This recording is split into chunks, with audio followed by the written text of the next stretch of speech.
لهذا قال الزاهد السلام الله يرحمه: ذكريات المؤمن ذنوبه. فعندما تستغفر استعذ بالله من الشيطان الرجيم، استفتح بالذي هو خير، فاتحة الكتاب الشافية، وقل: استغفروا ربكم إنه كان غفارا، لكن الآمر الله وأنت عبد مأمور تطيع،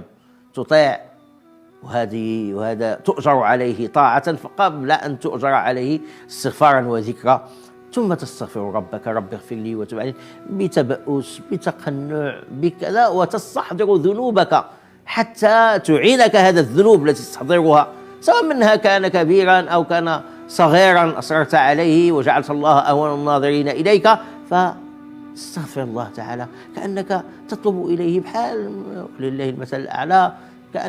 كأن أحدا سوف يفضحك لما يعلمه من ذنوبك وما يعلم من أخطائك وعيوبك، وأنت تطلبه